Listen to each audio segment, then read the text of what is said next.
अस्सलाम वालेकुम स्टूडेंट्स, उम्मीद करता हूँ आप सब खैरियत से होंगे।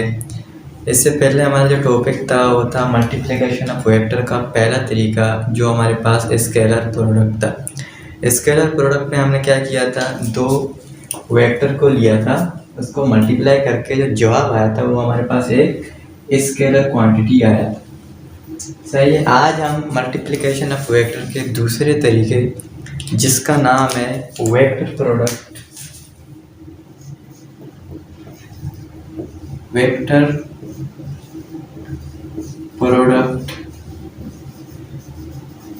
या इसका जो दूसरा नाम है क्रॉस प्रोडक्ट।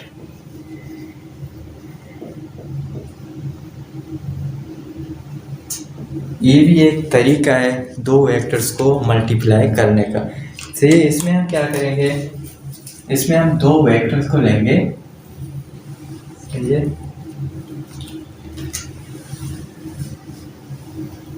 जिस तरह हमने क्रॉस प्रोडक्ट में दो वेक्टर्स लिया था, उनको मल्टीप्लाई करके जो जवाब आया था, जो प्रोडक्ट आया था, उनका एक स्केलर प्रोडक्ट आया था। सही है। अब यहाँ हम जब दो वेक्टर को मल्टीप्लाई करेंगे,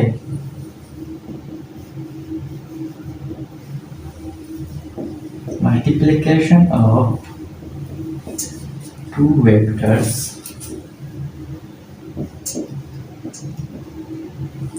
such that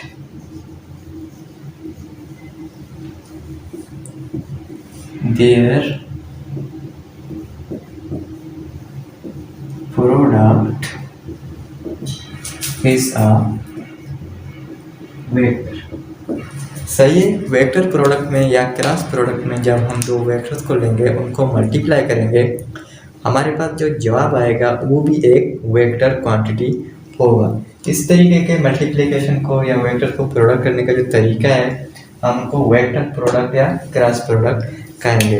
एग्जाम्पल अगर हम ले लें सिंपली, तो सपोज करो हमारे पास, अगर हम टॉर्क का मिसाल ले लें, ये टॉर्क हमारे पास एक क्या है, एक वेक्टर क्वांटिटी, यानी इनका इसका जो है मैग्नीट्यूड भी है और इसका डायरेक्शन भी है। सही है। तो ये हमारे पास टॉर्क है, लेकिन एक किन चीज़ों से मिलकर बना है, ये दो वेक्टर से मिलकर बना है। सही है। वो दोनों वेक्टर कौन से हैं हमारे पास, वो दोनों वेक्टर हमारे पास एक है फोर्स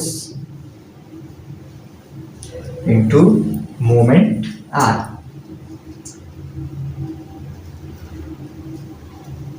सही है।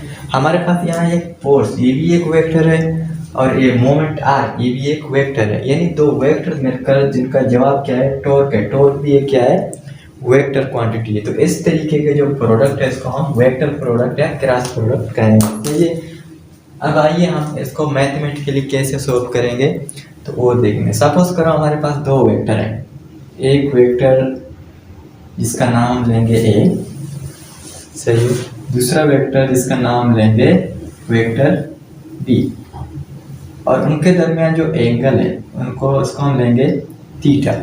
सही है। जब हम वेक्टर ए और बी का प्रोडक्ट लेंगे, इनको यानी कि क्रॉस प्रोडक्ट करेंगे, तो जवाब आएगा वो एक अलग वेक्टर होगा, जिसका नाम, इसको हम यहाँ से ड्रॉ कर रहे हैं, उसका नाम हम ले रहे हैं वेक्टर सी। सही है। अब हमें पता है कि वेक्टर का जो मकसद है, यानी कि कौन से जो क्वांटिटी है वो वेक्टर होंगे। वेक्टर उन क्वांटिटीज को कहेंगे हम जिनमें मैग्नीट्यूड के साथ साथ एक डायरेक्शन भी होती है, यानी कि मैग्नीट्यूड प्लस डायरेक्शन। वो क्वांटिटीज जिसमें मैग्नीट्यूड के साथ साथ एक डायरेक्शन भी हो, उनको हम वेक्टर क्वांटिटीज कहते हैं। सही है। अब अगर हम वेक्टर ए और बी का क्रॉस प्रोडक्ट करें, सही, यानी कि वेक्टर ए को जब हम क्रॉस करेंगे वेक्टर बी के साथ, तो इसका जो जवाब होगा, वेक्टर ए के मैग्नीट्यूड को लेंगे हम वेक्टर बी के मैग्नीट्यूड के साथ, यानी ए बी। सही है। और हमें पता है जब हमने स्केलर क्वांटिटीज़ में जो पढ़ा था, स्केलर क्वांटिटी में हमने एक ट्रिग्नोमेट्रिक फंक्शन इस्तेमाल किया था, वो था हमारे पास कोस थीटा। सही है। अब यहाँ जो हम ट्रिग्नोमेट्रिक फंक्शन इस्तेमाल करेंगे वो क्या है, साइन थीटा। और उसके साथ क्या लेंगे हम, यू के। जो यू कैप है ये किस चीज़ को रिप्रेजेंट कर रहा है, ये रिप्रेजेंट कर रहा है वेक्टर ए क्रॉस बी का डायरेक्शन को। सही है। अब इनका जो जवाब है, जवाब हमारे पास का क्या है, एक अलग वेक्टर है जिसका नाम हम ले रहे हैं वेक्टर सी। सही है। अब ये तो हो गया इसका मैग्नीट्यूड प्लस ये इसका हो गया डायरेक्शन। इसका मतलब यह है जो इनका जो वेक्टर मतलब प्रोडक्ट है, क्रॉस प्रोडक्ट है, बाकी एक क्या आ रहा है, मतलब एक अलग वेक्टर आ रहा है। अब हमें ये मालूम करना है कि इस जो वेक्टर सी है इसका डायरेक्शन क्या होगा। सही है। इसका डायरेक्शन हमें मालूम करना पड़ेगा। अब इसकी डायरेक्शन को मालूम करने के लिए हमारे पास एक तरीका है, एक रूल है जिसको हम कहेंगे right hand screw rule. Right hand screw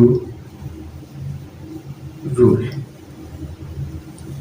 इस कानून की मदद से, इस रूल की मदद से हम वेक्टर सी की डायरेक्शन को फाइंड आउट करेंगे। किस तरीके से, यानी कि पहला वेक्टर है उसकी तरफ हम क्या करेंगे, अपने उंगलियों को रखेंगे और जो हमारा दूसरी वेक्टर है उसकी तरफ घुमाएंगे। ये जो हमारे पास अंगूठा जिस डायरेक्शन में होगा वो ये अंगूठा हमें क्या बताएगा, इस वेक्टर सी की डायरेक्शन को बताएगा। सही आई चले। अगर मैं ले रहा हूँ यहाँ वेक्टर ए जो है, वेक्टर ए है, सही है, इसको अगर हम घुमाओ वेक्टर बी की तरफ तो मेरा जो अंगूठा है वो बाहर की तरफ आ रही है, यानी कि हवा की तरफ आ रही है। तो इसको मैंने यहाँ ड्रॉ किया है। इसका मकसद ये यहाँ ड्रॉ नहीं है, ये हवा में है, तो हवा में कोई चीज़ ड्रॉ नहीं हो सकती, तो मजबूरन हमें इस तरीके से ड्रॉ करना पड़ता है। सपोज करो ये हमारे पास वेक्टर ए है, सही, ये हमारे पास वेक्टर ए है और ये वेक्टर बी है। सही है। जब मैं वेक्टर ए से वेक्टर बी की तरफ आऊँगा तो मेरा जो है थंब जो है या मेरा अंगूठा है बाहर की तरफ होगा, यानी ये जो वेक्टर है ई से बनेगा। सही, ई से बनेगा। तो ये जो वेक्टर है वेक्टर ए और बी पर क्या है, परपेंडिकुलर है। सही। वेक्टर जो सी है वेक्टर बी और ए पर दोनों पर क्या है, परपेंडिकुलर है। तो मैं ये कहूँगा कि vector C is perpendicular on both vector A and vector B. यानी जो सी है वेक्टर ए और बी दोनों पर क्या है, परपेंडिकुलर है। अब अगर मैं ये से कर लूँ, जो वेक्टर ए है इसको मैं यहाँ से हटाकर यहाँ बना दूँ, इसके पैरेलल ही लेकर यहाँ बना दूँ, यानी ए से। सही है। और वेक्टर बी को इसके पैरेलल यहाँ बना दूँ,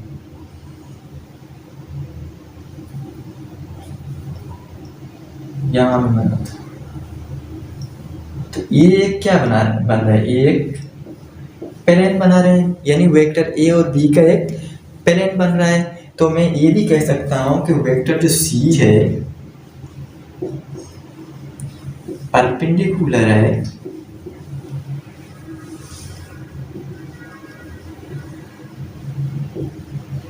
on the phelan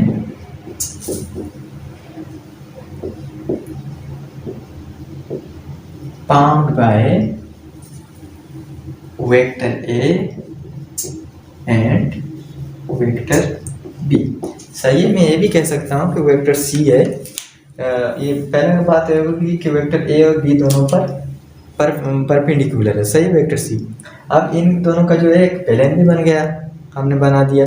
तो वेक्टर सी है, वेक्टर ए और बी जो पैरेलल बना रहे हैं उसके ऊपर भी परपेंडिकुलर होगा। ये तो हो गया बात। ये हो गया जब मैंने वेक्टर ए से वेक्टर बी की तरफ अपने थंब को मतलब लिया था ना। अब अगर मैं वेक्टर बी से वेक्टर ए की तरफ अपने उंगलियों को घुमाऊं, यानी यहाँ से यहाँ जाऊं, तो क्या होगा, मेरा जो अंगूठा है वो अंदर की तरफ होगा।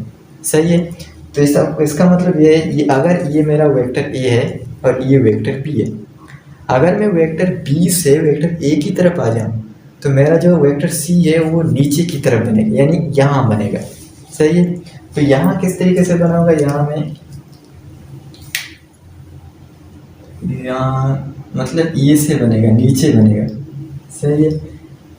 तो ये ऊपर तो प्लस है, ऊपर तो जो है यू है, प्लस यू है ना, तो नीचे आएगा क्या होगा, माइनस सी हो जाएगा, माइनस सी हो जाएगा। तो इसका मकसद ये है कि वेक्टर ए क्रॉस बी, ये तो इक्वल हो गया A B sine theta plus U K, सही है। अब अगर मैं ले लूं बी क्रॉस ए, यानी यहाँ क्या आता है, यहाँ मैं उंगलियों को ए से बी की तरफ घुमा रहा था, सही है, राइट हैंड स्क्रू रूल की मदद से। यहाँ मैं क्या कर रहा हूँ, उंगलियों को बी की तरफ से ए की तरफ ले जाना, तो यहाँ हमारा जो डायरेक्शन है वो नेगेटिव हो जाएगा, यानी A B A sine theta minus U K, सही है। तो इसका मकसद ये हो गया कि जो हमारे पास ए क्रॉस बी है इज इक्वल टू या डजंट इक्वल टू, यानी इक्वल नहीं है बी क्रॉस ए के।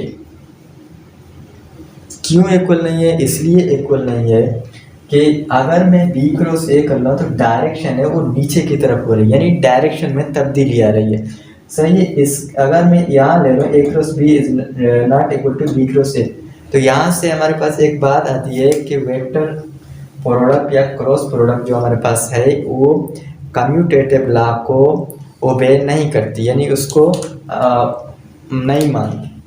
तो यहाँ मैं ये लिख रहा हूँ कि वेक्टर प्रोडक्ट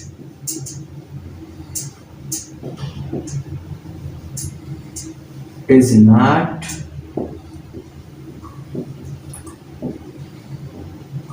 कम्यूटेटिव, सही है। ये क्वेश्चन भी एग्जाम में बार बार आती है कि prove that vector product is not commutative, सही है। तो क्वेश्चन में भी यहाँ लिख रहा हूँ कि प्रूव दैट ये वेक्टर प्रोडक्ट